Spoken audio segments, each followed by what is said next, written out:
Good morning, ladies and gentlemen. Thank you for coming. Welcome to the 6th installment of the Davis Scholars' final presentation of the community service projects that they have worked so hard on over the year. For those of you who do not know me, my name is Kent Trickle, and over the last 6 years, I've had the pleasure of co-directing the Kathryn W. Davis Global Community Scholarship with my colleague, Dr. Lori Maida. Each year, this presentation is bittersweet as we take pride in our scholars' accomplishments, but at the same time say goodbye to them as they move on. This year, the absence of Mrs. Davis at this event weighs heavily on our hearts, even as we celebrate the lives she touched and the legacy that she leaves through the transformation of those lives. I am among the many who have been inspired by Mrs. Davis, as I know each of the Davis scholars are. We are very proud of the accomplishments of all of the students who have come through this program over the last 6 years, and we are again pleased to be here in the Davis Auditorium to present the hard work of the 2012-2013 cohort of the Kathryn W. Davis Global Community Scholarship. Once again, this group of scholars represents diverse backgrounds and experiences. They hail from the United States, Mexico, Jamaica, Brazil, Ghana, Panama, the Dominican Republic, Germany, and the Philippines. Throughout this year, these scholars have demonstrated academic excellence and commitment to service and have worked hard to develop their leadership skills through their project development and implementation. Next year, some of our scholars will return to WCC to continue their studies here, and many have been accepted at other institutions to further their educations, including Cornell, Binghamton, University of Cincinnati, City College, New York University, Pace University, Baruch College, and Purchase College, among others. We expect that they will be successful in their endeavors, and we hope that their experiences as scholars in this program have left them better prepared to do so. We certainly are proud of them, and we think that you will be too when you see this sampling of what they have accomplished. We are grateful to Mrs. Davis and the WCC Foundation for giving us the opportunity to work with these extraordinary students. Ladies and gentlemen, I present to you the 2012-2013 Kathryn W. Davis Global Community Scholars.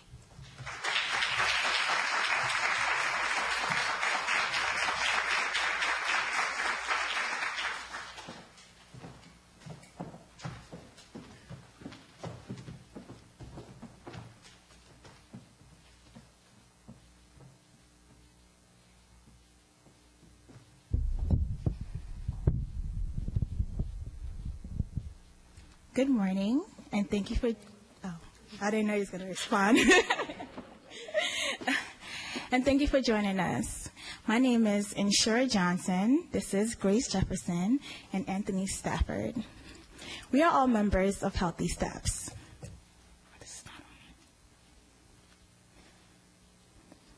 We came together for a common cause. We brought dance nutrition, we brought dance movement and nutrition awareness to the Yonkers Family YMCA.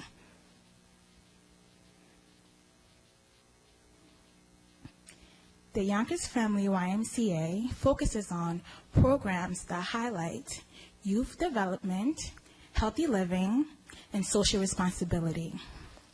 The Yonkers Family YMCA is leading efforts to develop services for the growing community of newcomers and to add the needs of those returning into the community and for extended period of incarceration.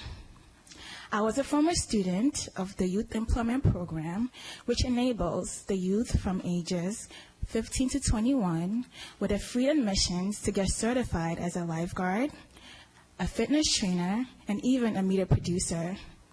I was able to gain my lifeguard certification through the YMCA free of charge. This is also an example of the programs that they have, which enables youth development.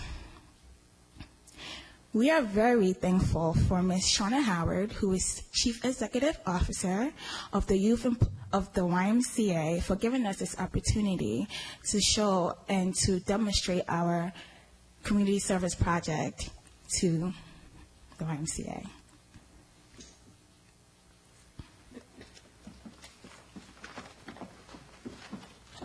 The very first step that we took was brainstorming different ideas and different ways to fill the need for physical activity that supported the YMCA's new grant for health and fitness. That's when our idea for Healthy Steps came about. Inshura had informed us that the YMCA had been looking for a dance program, and we found it to be a huge coincidence that both Inshura and I love to dance, and that all three of us love to work with children. Being that Inshura and I are dancers, we understood what providing a dance class could mean to the children. A dance class could range from $1,500 to $2,000 very easily. Creating a lesson plan was definitely not easy, especially a dance class for 5- and 6-year-olds. But the best part was moving forward and being able to interact and work with the children.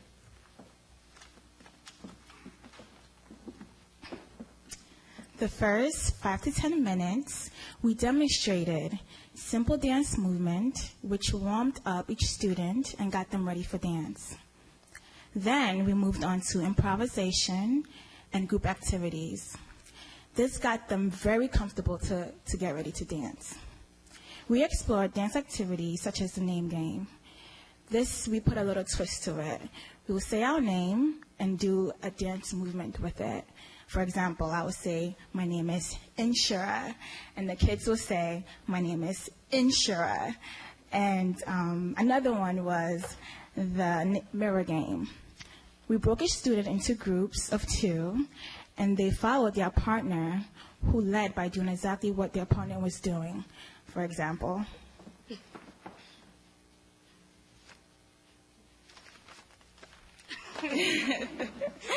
this was a very fun way to get our students involved.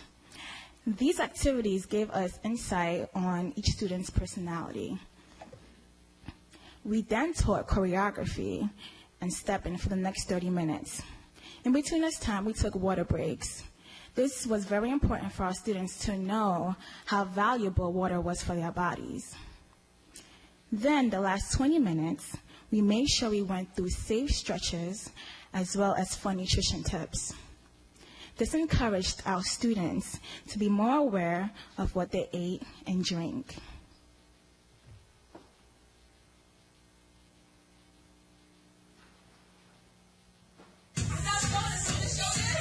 This is just an example of our warm-up in our class.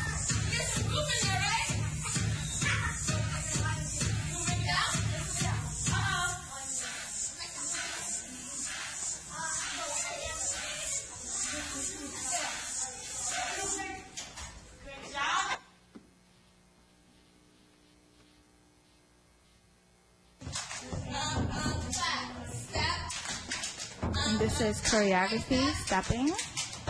And as you can tell, they are very synchronized and they sound great. Good job.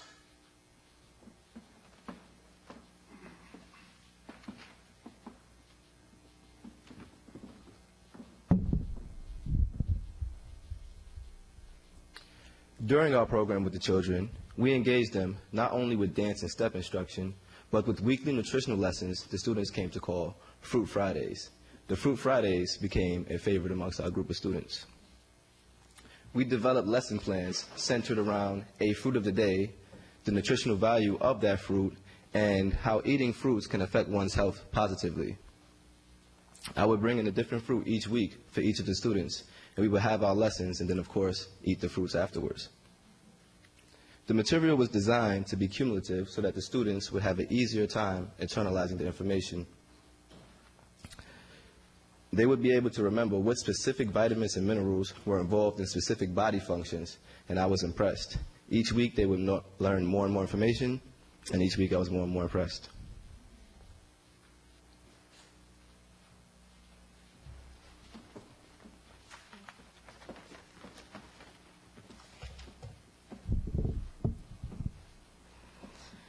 I had mentioned before that creating lesson plans was extremely difficult. We are all far from teachers, but we definitely tried our best. But we realized that we had to make major changes to our lesson plans. We realized that 5- and 6-year-olds were visual learners. They rather us show them the dance move than us explain it. We also learned that we needed new creative games and activities each time we went. But other than us going through crazy changes to our lesson plans, we realized that trust was unquestionably a huge aspect to our program. The children had to trust us that we would show up every Thursday and Friday on time and with something prepared. We also began to notice that the children began to look up to us, not just as nutrition teachers or dance teachers, but as mentors and role models. I remember a time when a girl, Aaliyah, had gotten into a fight in school.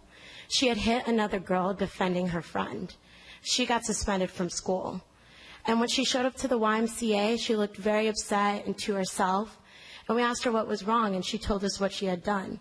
And we told her what she should have done, that hitting somebody is not appropriate, and that she could have easily went to a teacher, and she could have solved the problem. This touched my heart the most. From then on, I understood that we weren't just impacting them with dance, but we were touching their lives in a different way, just by making one decision to work with them. And by allowing this program to be free of charge, we gave more individuals that opportunity.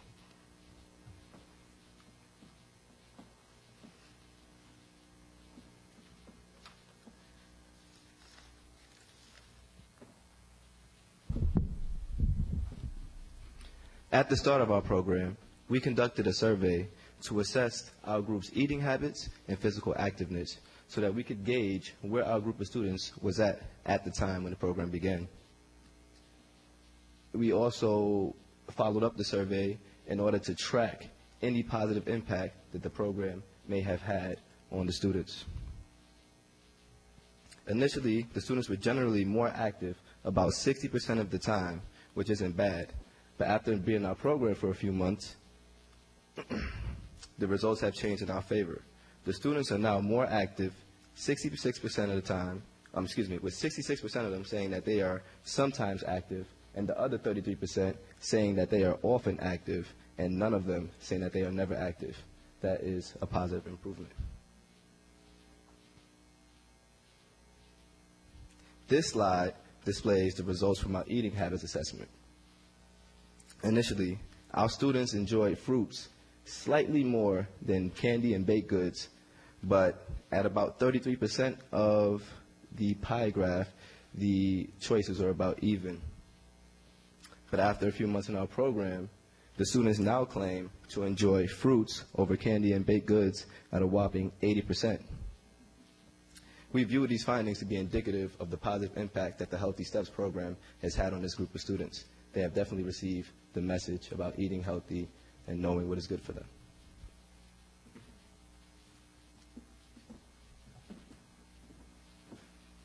We would like to give a special thanks to Professor Kent Trickle, Dr. Lori Maida, the WCC Foundation, Sandra Ramsey, and the Yonkers YMCA. And of course, thank you, Kathryn Davis. You made this moment possible.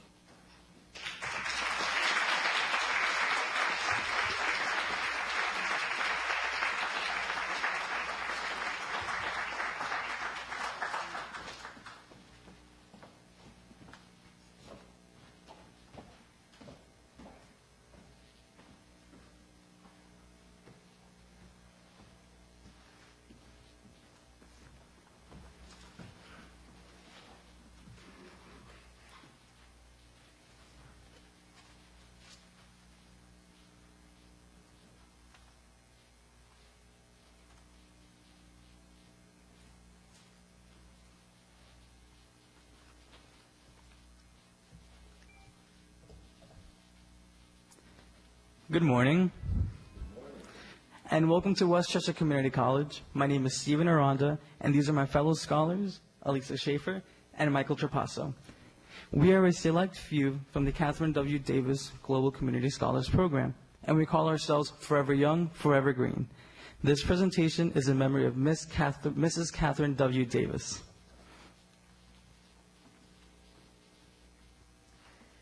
The fundamentals of our mission statement are that we wanted to teach children about the 3 R's of recycling: reduce, reuse, and recycle in a fun and creative way. This way, we enhance the younger generations of how they can be the significant change for the future. The idea was to get these children excited and have them bring the fun back to their families. We are proud to announce that we had the opportunity to have our workshops at 8 different locations. This way, we were able to spread the word all around Westchester. The locations we visited were the Boys and Girls Club of Northern Westchester and the public libraries in Briarcliff Manor, Greenberg, Mount Pleasant, Ossining, White Plains, and also the White Plains YMCA, where we had the chance to bring all 40 children to the Yonkers Recycling Center before the actual workshop.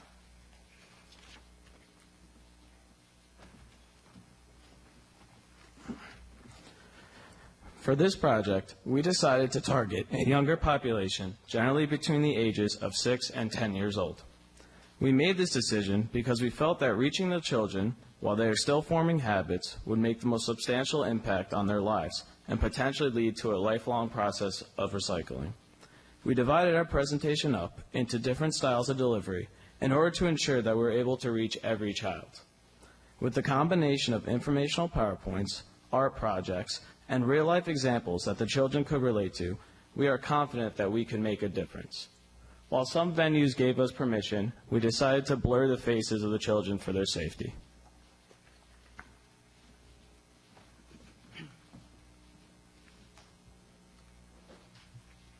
The presentations were given to the students to give them a basic understanding of what recycling can do.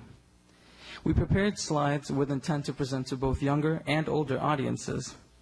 By showing the pictures to the students, they visually understood what recycling can do. If the audience was a little bit older, we decided to show the statistics of recycling. With our presentation, we introduced the 3 R's: reduce, reuse, and recycle, and how any small step can help out their community.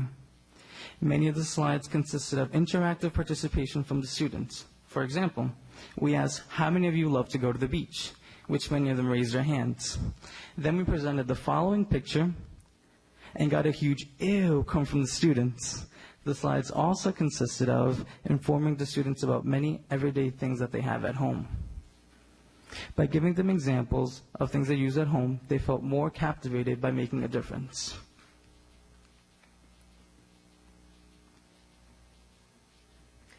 After the kids had thoroughly learned the most important fact of recycling and also how to apply them, we wanted to do something creative with them, since they're still kids that don't want to sit still and listen for too long.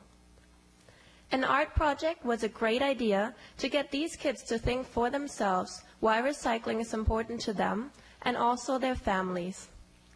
We let them work together in a group of 4 and have them create a poster and then present it after. The kids had a great time working together as a team, and we were ecstatic to see their proud faces when all these posters got hung up at the different locations afterwards with their names on it.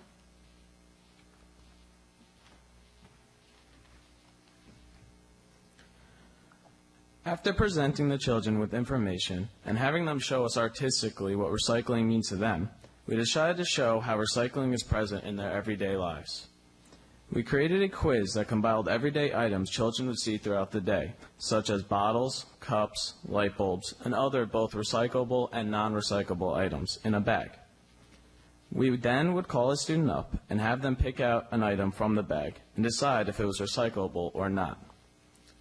With great satisfaction, most of the children were able to correctly identify what was and wasn't recyclable. When the children saw how many items they encountered in a single day that could be recycled, they became very eager to start recycling, and our message seemed to have been fully received.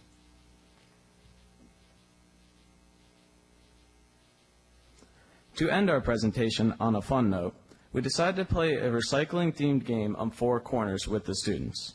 For those of you who don't know, 4 corners is a game where the children start in the center of the room.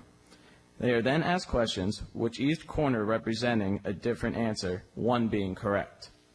They then run to the corner they think is correct, and we then explain why each corner is either right or wrong.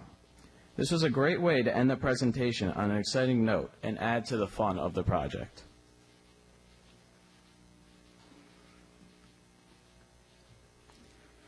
Through our various workshops, we were able to encourage 100 little recycling geniuses. Our goal was to give back to the community, and we took that a step further.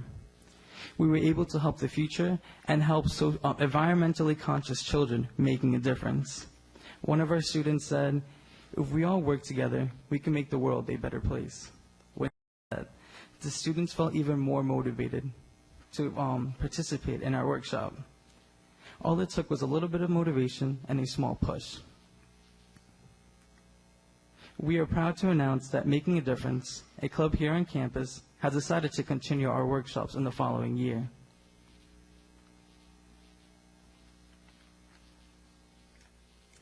Although we feel like we were truly successful in the end, we did have to overcome some challenges. The first one was communication. We've learned that the key to success while starting a campaign is always communication, not just within the group, but also with the people that are involved from outside the organization. We also realized that putting together the project, getting in contact with the different locations, and finding the right technological devices took us many, many weeks of research, and therefore we all agree that being organized is important to outstanding performances. In addition, it is essential to always have a plan B for everything in case if something goes wrong. Now we know how to prepare ourselves for future events.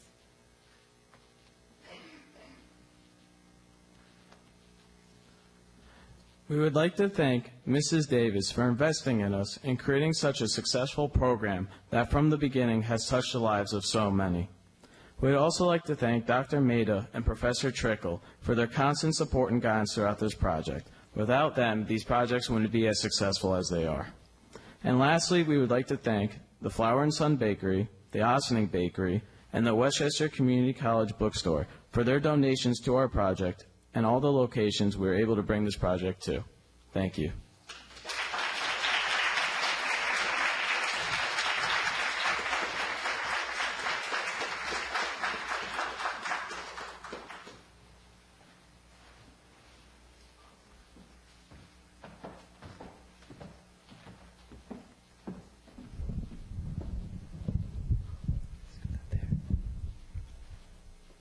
Okay here?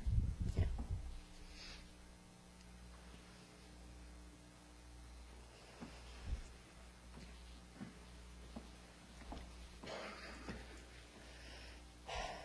Good morning. My name is Delania, and this is my partner, Sulima. Before I tell you about our project, let me tell you a little bit about Sulima and me.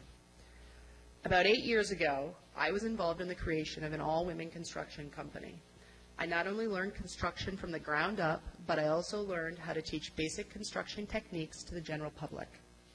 A pretty unique skill that would come in handy later. Sulima also brings something unique to our group, her extensive knowledge of computers and being bilingual in English and Spanish.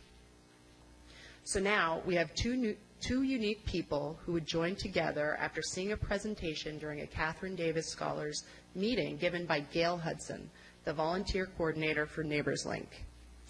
Located in Mount Kisco, New York, Neighbors Link works with the underserved immigrant population in the area. Participants take ESL classes throughout the day while waiting to be picked for day labor jobs. After learning about this organization, we were excited, knowing that both of us have skills that could benefit the Neighbors Link organization. Now this is where Make-A-Link comes in. Through our project, Make-A-Link, Sulima and I provided workshops on basic construction skills and computer literacy for the participants. Additionally, we carried out an art project for the children of Neighbors Link. The first few workshops were on sheetrock. This involved how to cut, hang, and finish a room, which really is the basic structure of a wall, stud placement, proper screw depth, and finishing it with joint compound. The second workshop was on measuring systems. This involved going from metric to standard units, such as centimeters to meters to inches and feet. And then also adding and subtracting fractions.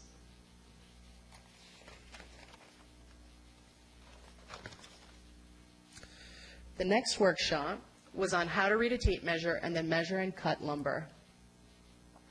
Focus was on cutting straight lines and cutting the complex angles that happen when you're doing finished carpentry. Participants said that these workshops were what was missing from the Neighbors Link program until Zulima's workshops, that is. Using computers that were previously donated to Neighbors Link, we decided to do a computer literacy workshop. The main focus of our workshop was based on creating email accounts, using social networks such as Facebook, and using Skype, a program that allowed the user to talk to and see other people in real time.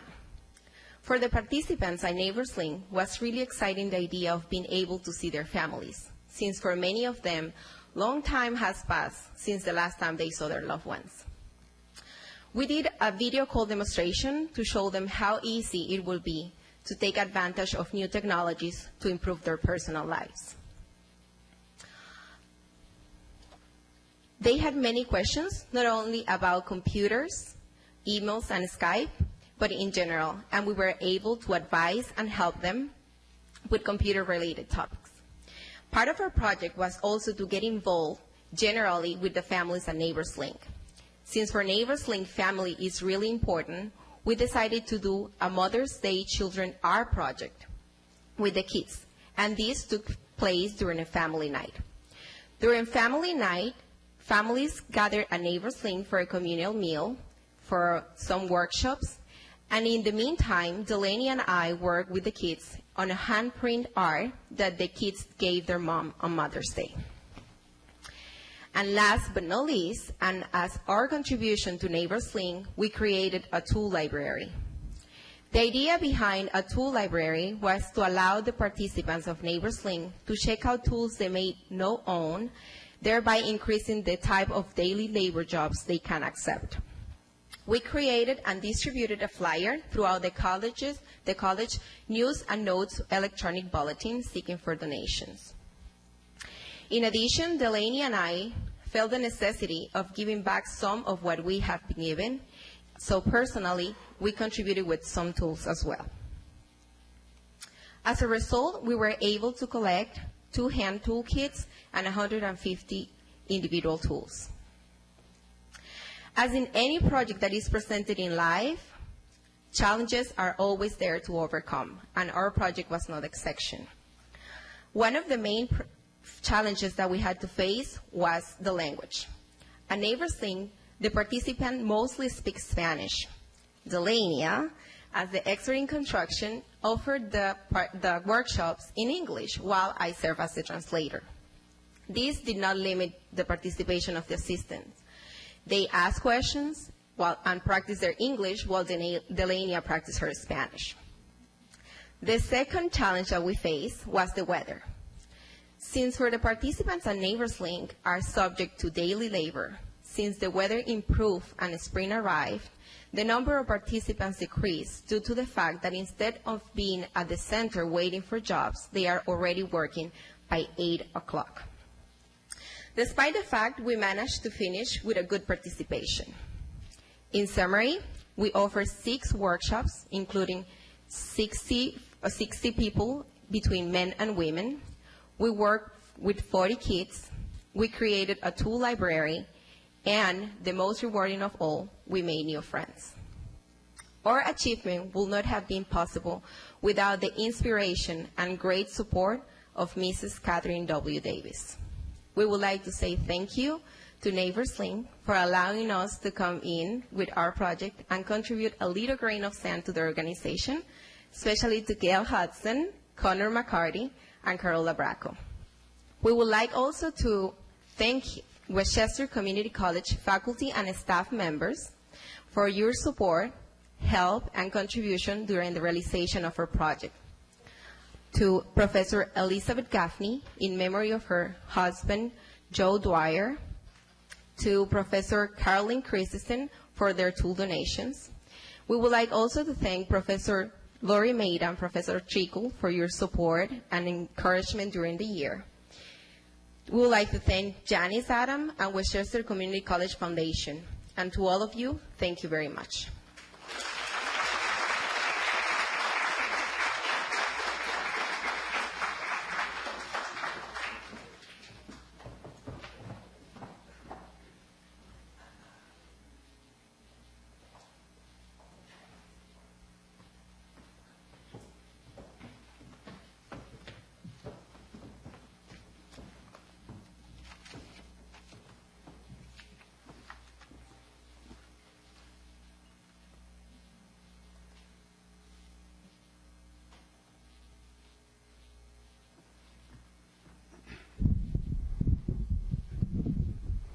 Hello, everyone. Our group is called ACE, which stands for Art, Science, and Entertainment. The members of ACE are myself, David Tietzel, Kristen Scudieri, Bessie Sanchez, Jeremy Mesh, and Sarah Hanea. Our mission was to enhance and enrich young minds with special needs through a hands-on education of the arts and sciences.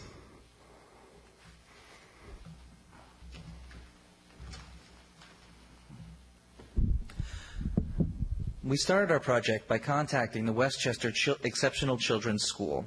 This school is a nonprofit, year-round educational institution for the developmentally disabled children. It caters to children who have a full range of social, mental, and physical disabilities. It was established in 1969 as an experiment, and today it serves students from all over New York and Connecticut. One of the challenges we faced was that none of us had any teaching experience. So we had to do a lot of research and experimenting in order to come up with entertaining lesson plans for the students. In the beginning, we went through a period of trial and error that helped us refine what we would teach the children and how we would present it.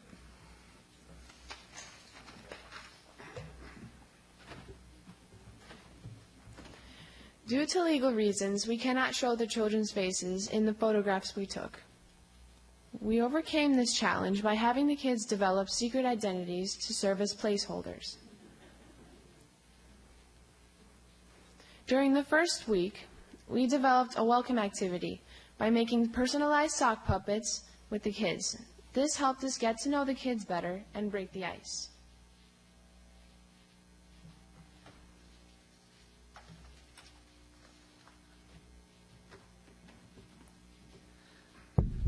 I start the second week with the first fully formed lesson plan. This week's lesson was on geology, continental drift, seafloor spreading, and how continents and islands are formed. I present the science aspects in a colorful PowerPoint presentation before setting the kids up to get hands-on with their art projects. The kids each got one of their own globes to paint, and they created unique continents and planets that the students then got to take home with them. Finally, we move outside for a practical demonstration of how volcanoes work. Everyone got a chance to set off an eruption of the Mentos and Diet Coke volcano. And this was one of the kids' favorite events, and there was much rejoicing.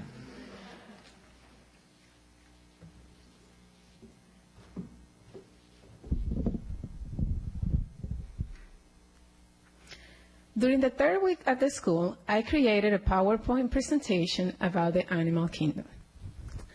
We introduced the basic concepts of the animal world, such as animal classification, characteristics, and habitats. Camouflage and competition videos were shown as well, followed by a group discussion with answering questions. Once the kids has learned the basic concepts of the animal world, we moved forward and we decided to give each kid a kit of plastered animals from all different classes, which they were able to decorate and keep for themselves.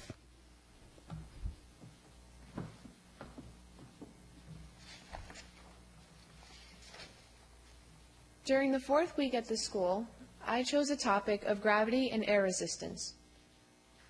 The kids were presented with a PowerPoint to help them understand the definitions of these concepts why they are important, and who discovered them.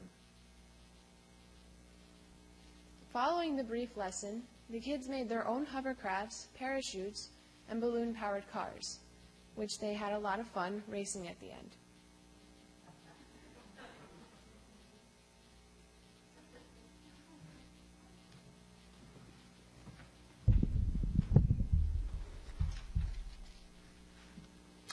During the 5th week of the school, I donned the persona of Dr. Roy G. Biv and introduced our unit on color and the sense of sight. Through our presentation, the kids learned about color, both from an artistic and a biological perspective. We wanted to give the kids a broader understanding of color, light, and the way human sight functions. We did this with hands-on demonstrations using dye pellets, refractor glasses, and optical illusions.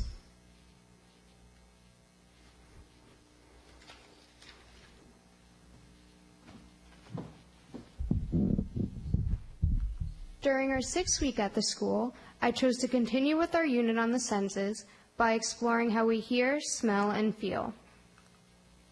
The PowerPoint taught the kids about these topics, followed by an activity for each one. We played various games such as sound bingo for hearing, guess that texture to explore a sense of touch, and we also made stress balls with Play-Doh and smelled various scents. Our last week with the kids was bittersweet. We made cakes and pies to represent our solar system and finished our component on the senses with taste. The kids ate the pastries while they shared their favorite moments with us and gave us thank you cards. For the last portion of the day, the kids got the chance to make the volcano explode again, and we gave it to them as a gift to keep forever. We ended our journey making a lasting impact. The director of the school liked our idea of passing the idea on to other students, mainly ones in the area that have a community service requirement for graduation. We donated our lesson plan and materials to the school to act as the foundation for future projects.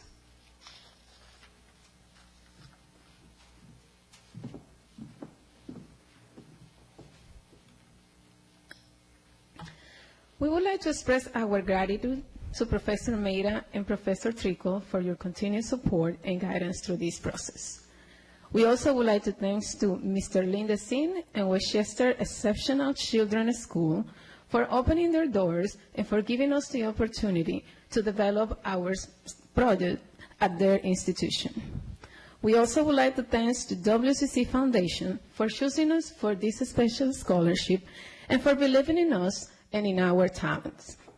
And finally, we would like to express our special and most sincere gratitude to Mrs. Kathryn W. Davis for giving us the opportunity to make a positive contribution to our community. Thanks to her for her support and for helping us to achieve our dreams. This presentation is dedicated in loving memory of Mrs. Kathryn W. Davis.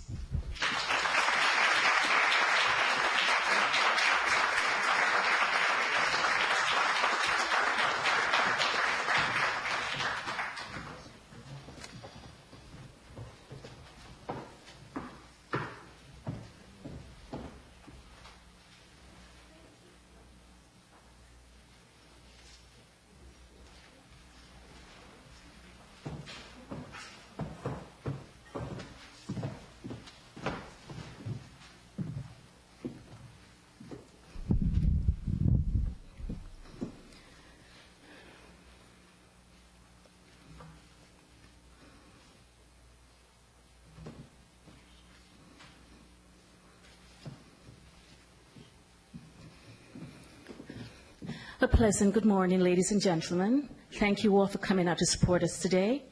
My name is Annette Meeks, and my group colleagues are Beatrice Flores and Felicia Malcolm, and Jonas McMillan, who's unable to join us today.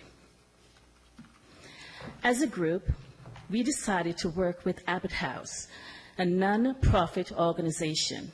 In 1963, Abbott House was established, providing services for foster care, group homes, adoptive placement, and family welfare. However, in 1992, Abbott House further expanded its services for the developmentally disabled population. Abbott House provides care for nearly 1,200 children throughout New York metropolitan area, the Bronx, Westchester, and its own school located on the grounds of Irvington headquarters. The mission of Abbott House is to improve the lives of vulnerable children, adults, and families, as well as those with disability. Our mission is to help young adults think about the importance of education, to motivate and develop self-confidence, also to provide an academic foundation necessary to unleash their potential to enjoy a successful career in gaining a higher education.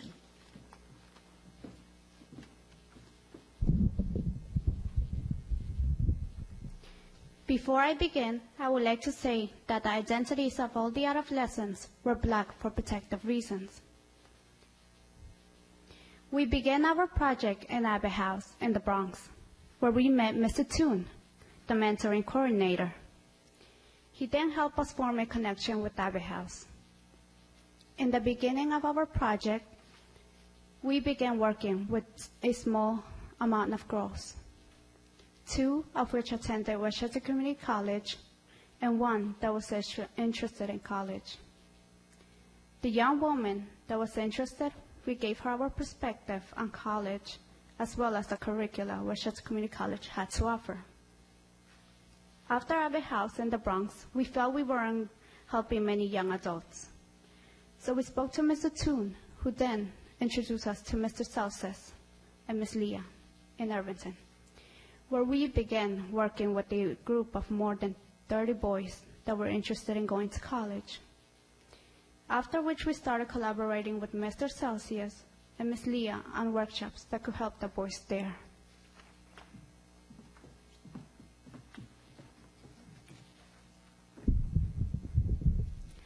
After we met with the coordinators of Abbott House in Irvington, we had a workshop with the boys. There were more than 30 boys, and we had discussed the importance of higher education and the challenges they will face in the world, such as the fluctuating economy, the competitive nature of the workplace, etc. Afterwards, we got their feedback on our presentation and how we could better assist them.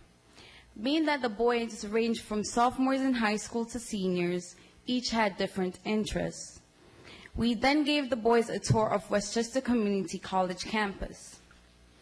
On our campus tour, we had the opportunity to give Abbott House adolescents a brief history about the college. We showed them each building on the campus and what each had to offer, such as the tutorials. While on the tour, we found out what activities some of the teenagers seemed to be interested in and the kind of majors they would like to pursue.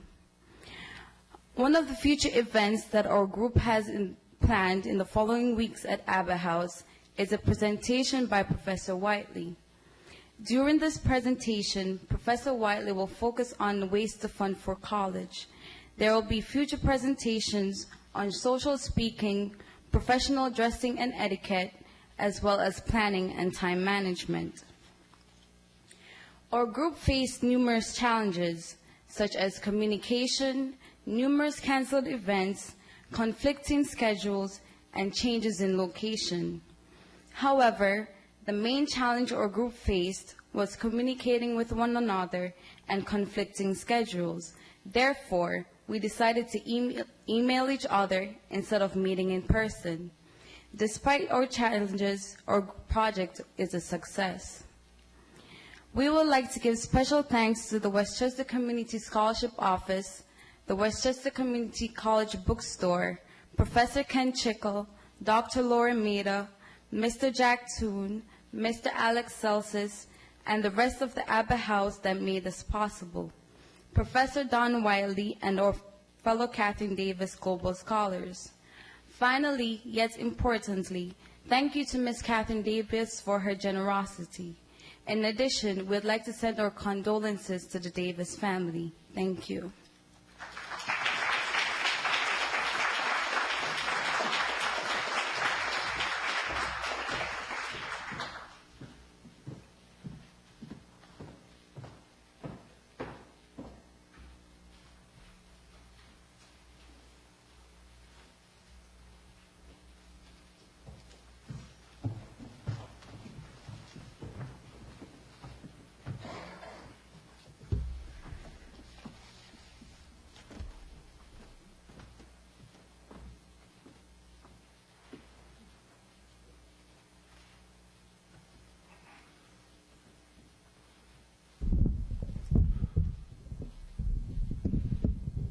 Good morning.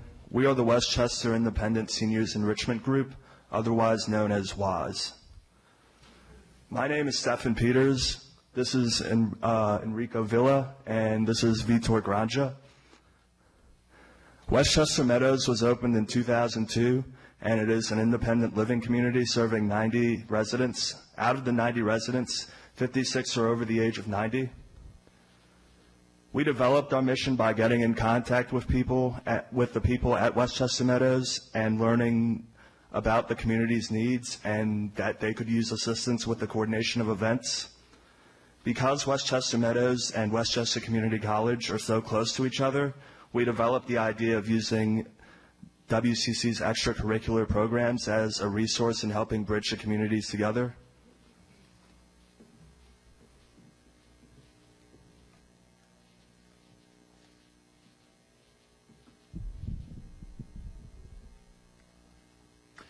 Our first event occurred on March 17th.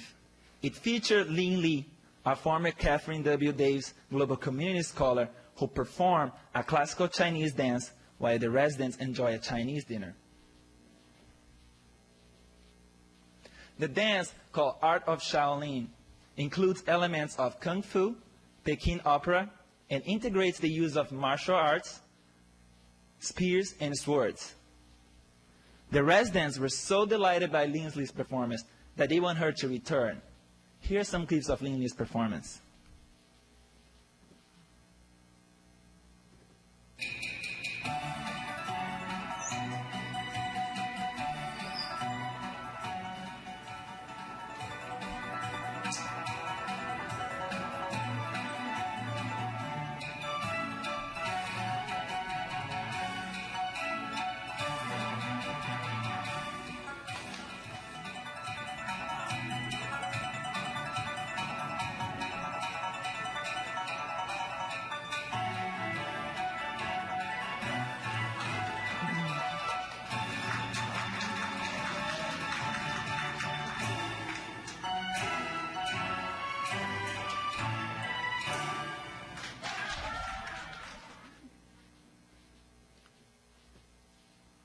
Upon the seniors' request, we organized a computer tutorial program.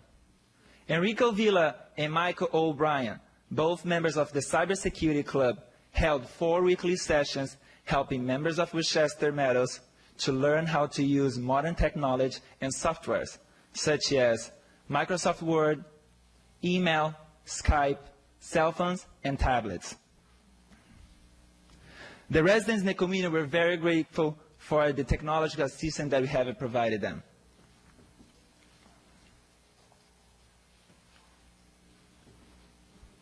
On April 8th, we hosted our first game night, a Jeopardy game which was provided by our campus honor society, Phi Theta Kappa. We had 12 attendees who were split into groups of 3 members, and we were split into groups of 3 and 4 members to answer questions within the categories of What a Year, Next in the Series, Who Am I, and Sports Champions. The event was animated because the elders were so amused by each other's response and knowledge. And one example is one of the elders even remarked that it was such a long time since she had seen her friends laughing so much. On April 27th, we had our sushi event, which was sponsored and hosted by members of the Culinary Arts Club. They show a documentary titled Gyro Dreams of Sushi, followed by a sushi making and tasting. 18 elders attended for the showing of the documentary and tasting. They were all very curious about the ingredients and preparation of sushi. There were no sushi leftovers, and the impact of the event came in the following day. Lori, one of the seniors who attended the sushi event, was so engrossed with it that in the next day she went to a sushi restaurant with her son for the first time in her life.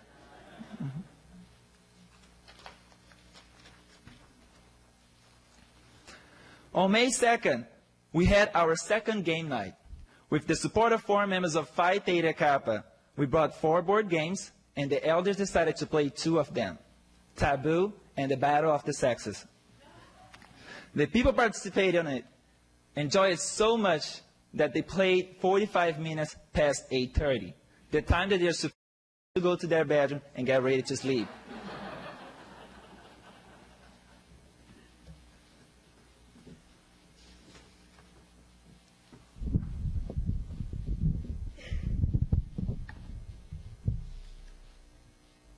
As our group graduates tomorrow, bridges formed during our project will continue. The Cybersecurity Club has made a connection with Westchester Meadows and made commitment to continue the work that they have started. They are planning on returning this fall to conduct more tutorials and expand to include more volunteers. They are also planning on bringing this program to other organizations.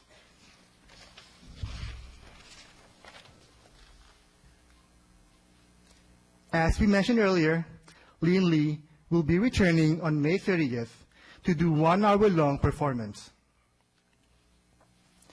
The Culinary Arts Club will also be returning for a Christmas event to interact with the elders and bake cookies. Stefan, Vitor, and I are hoping to return in the future to at least have game nights even after we graduate.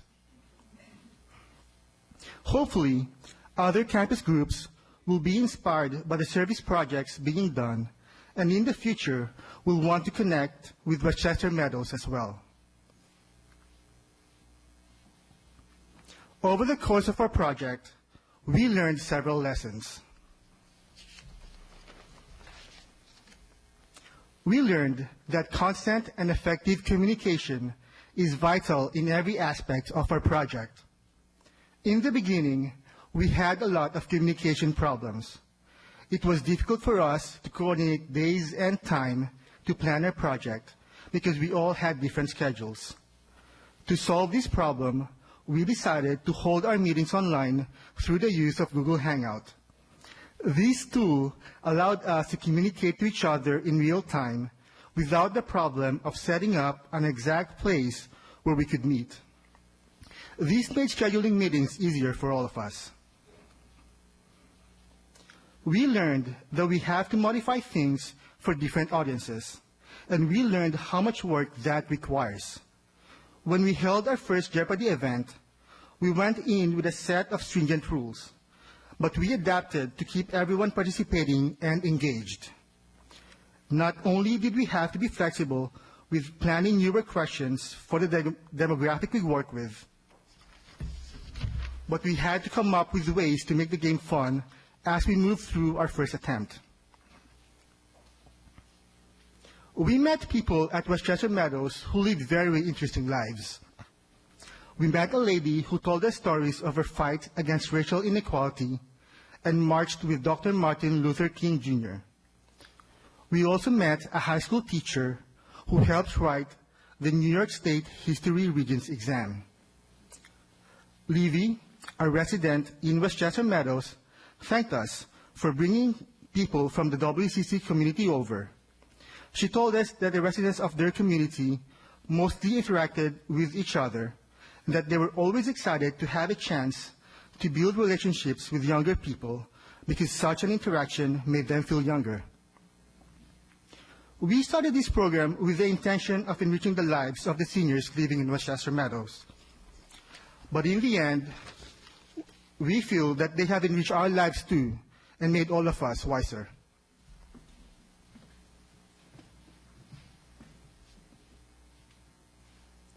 We would like to thank the Westchester Community College Foundation, Professor Lori Maida, and Professor Kent Trickle for their continued support and encouragement. And we would also like to thank Amy Post and Betty Whalen of Westchester Meadows for opening their arms and accepting us into their community. We would also like to thank the residents of Westchester Meadows for helping us graciously, for letting us come in graciously into their home. And we would like to thank Lynn Lee, Michael O'Brien, and the Cybersecurity Club, the Culinary Arts Club, and Phi Theta Kappa for supporting us and for volunteering their time. And we would like to thank our family, friends, and fellow scholars for support. Finally, we would like to also thank Mrs. Kathryn Davis. Without her benevolence, we would not have had the opportunity to connect WCC and Westchester Meadows. Thank you very much.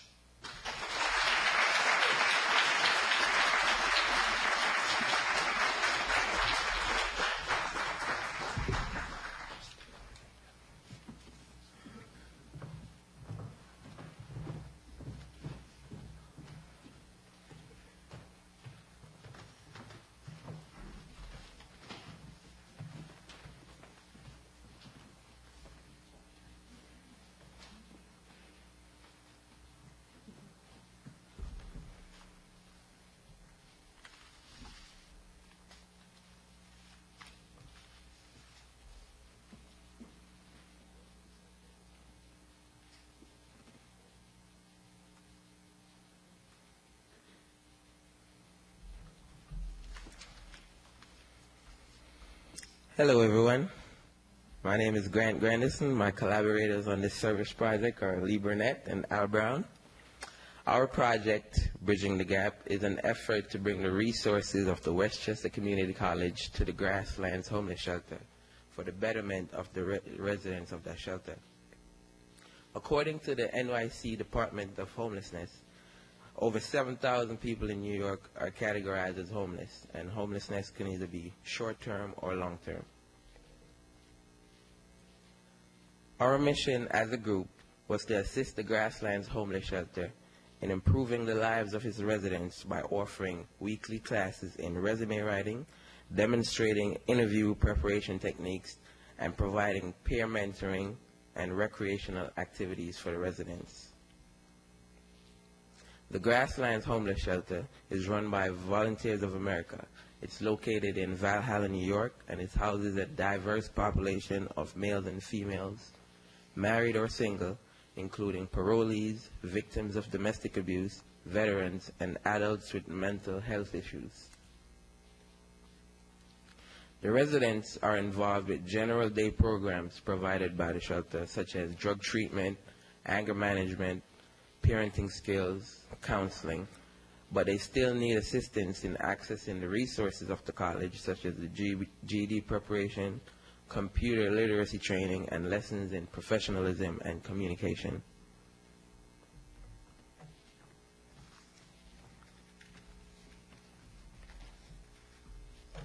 As we began the preparation for our program, it was our desire to bring new resources to the shelter and to help willing residents move forward with their lives. Grasslands Homeless Shelter is just down the road from Westchester Community College, but we came to realize that there was minimal interaction between the two groups. We felt that there was huge potential for collaboration between the two and decided to foster one between them. Our proposal was met with great enthusiasm between the two groups, and we believe that our program has benefited each greatly. In the 5 months that our program has been active, we have offered weekly classes on entering the job market. We conducted classes on subjects like resume writing, professionalism, and job interviews. We arranged for classes on computer skills, writing, and math taught by WC students, professors, and alumni. Also, we offered recreational gatherings and performances. We worked with small groups at a time so as to be able to offer personalized guidance as well as education specific to each resident's goals and experience. Much of our work was simply making the residents of Grasslands and the professors and students of Westchester Community College aware of one another's proximity. Once they knew, many clubs and individuals came forward to offer their skills as well as funding. Among others, Professor Peters visited the shelter along with her writing class. The writing class divided into groups with the Grasslands residents to conduct informal interviews for a writing assignment. The residents discussed life in the shelter, and the writing students answered questions about Westchester Community College for them. A central focus in our work at Grasslands was to give a voice to the men and women there who feel they go unheard. It was a powerful moment for many of them to speak out and have their ideas translated into written work.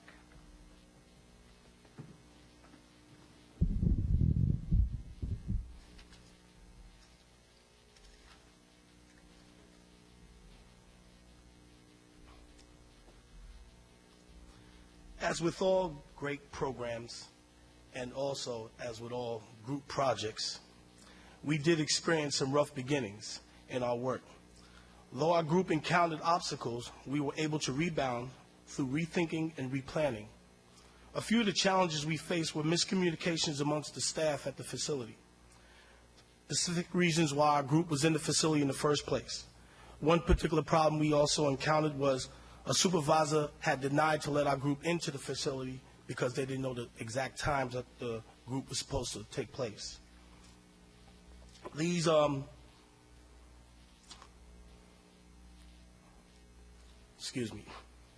supposed to take place. These events helped build the communication amongst ourselves as a group, and it also strengthened our own communication within the group, which led our group to get out of our own comfort zone. We initiated the program with a meet and greet party. The purpose for this party was to meet the residents, to introduce our services that we will be presenting to the residents, and also to determine the needs of the residents.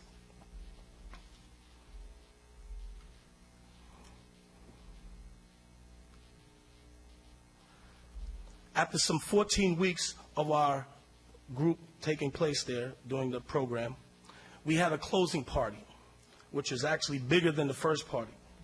At this party, we had a great collaboration with WCC friends and families. We had Professor Peters came over with her group. We had also the dance club. We had a violinist. We had a DJ. We also had a trivia game. Also, we had great refreshments that was presented by the Westchester Community College Writing Club. We also had a surprise visit from the executive team from the club because they've been hearing about the party.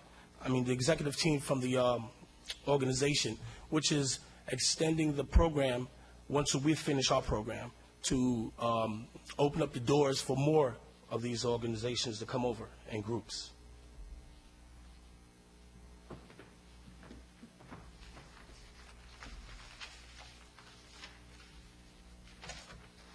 As a result of our program, many of these classes will continue at the shelter independently of our group. Over the past 5 months of the program has been active, we've seen exciting progress in the lives of participating residents. One has had his writing published in WCC's journal, The Viking. Another submitted artwork, which was published as well. Other residents have prepared resumes and cover letters to submit through the Westchester Community College Career Development Center, which has agreed to help them search for jobs. It has been a great privilege to work with the men and women of the Grasslands Homeless Shelter. These are individuals who have come from a variety of challenging backgrounds, but have chosen to be involved with our program in order to work towards an opportunity for a better life. It has been an honor to be a part of what for many has been a tremendous period of change and reformation.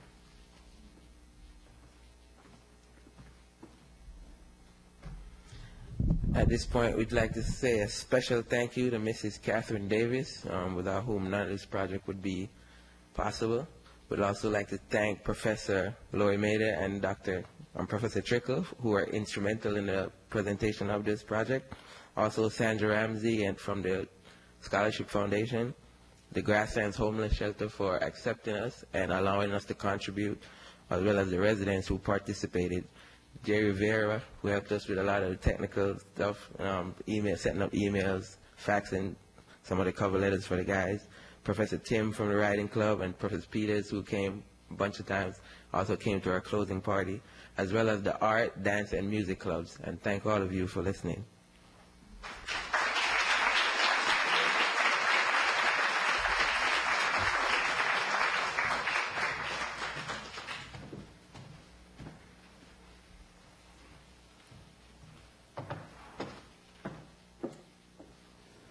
Hi, everyone. My name is Eve Larner, and I'm Executive Director of the Westchester Community College Foundation. And I would just like to close today's program with a few words about Mrs. Davis. I spoke to some of her family members yesterday, and while they couldn't be here today, they reiterated to me just how excited she was by the work taking place in this program by the Global Scholars. So I'd like to share with you a few words about Mrs. Davis. Kathryn W. Davis always believed that it is never too early or too late to have a positive impact on the world. Her life reflected that view, especially regarding her extraordinary support of higher education. Mrs. Davis passed away just a month ago on April 23rd at the remarkable age of 106. However, her legacy will last for years to come, especially here. And I'll just add quickly that much of her philanthropy and very active works in the community took place once she was over 100 years old. Mrs. Davis was a scholar, an avid traveler with a keen interest in world affairs, and a philanthropist. As early as the 1930s, she and her husband, successful Wall Street investor Shelby Cullum Davis, made a real impact on the world. They promoted peace efforts and environmentally friendly policies by granting large donations to numerous organizations. Mrs. Davis's focus on the environment led her to take up kayaking in her 90s, and her interest in the power of education led her to support us. Not that long ago, this building and this auditorium named after Mrs. Davis were just pipe dreams. Just concepts and not reality, but she helped to make this dream a reality. It took a decade-long effort to construct this building. We knew it had to be done. The college needed more space. We needed more facilities for the county's growing immigrant population. But without her financial support, there was no way to fulfill that need. That's where Mrs. Davis came in. Her gifts for Gateway and other projects we have undertaken amounted to $4 million. Those contributions helped us integrate more immigrants into the community. That was one goal, and that was her goal as well. She loved to know that she was contributing to a cause that would help change people's lives. That is certainly what happens here at the Gateway Center with its numerous programs and all of the students that take advantage of the facility and the programs alike. The extraordinary life of Mrs. Davis shows that no matter your age, you can play a role in improving the state of the world. She started her own involvement when she wasn't much older than the community college students she's empowered. Through the years, her donations have led to programs encouraging students to become more involved in their local communities and to be aware of their place in the larger world. Mrs. Davis made sure that, like her Gateway scholars, and really anyone who would take advantage of resources here, would start making an impact early on in their lives, just like she did. Hopefully, these students will continue to make contributions throughout their lives, also just as she did. In maintaining her supportive relationship with these students and this college well into her hundreds, she showed that it is always the right time to change the world. I know Mrs. Davis would want to acknowledge the wonderful leadership that this program receives from Professors Maida and Trickle. She would want to acknowledge the community partners and others on campus who help facilitate the student service programs. And to the students, she would be so proud. You are her legacy. And I hope that the lessons you have learned about giving back to the community and contributing at any age will serve you long into your lives as well. I hope you'll join us across the hallway for a reception in honor of Mrs. Davis and most especially in honor of your achievements. Congratulations.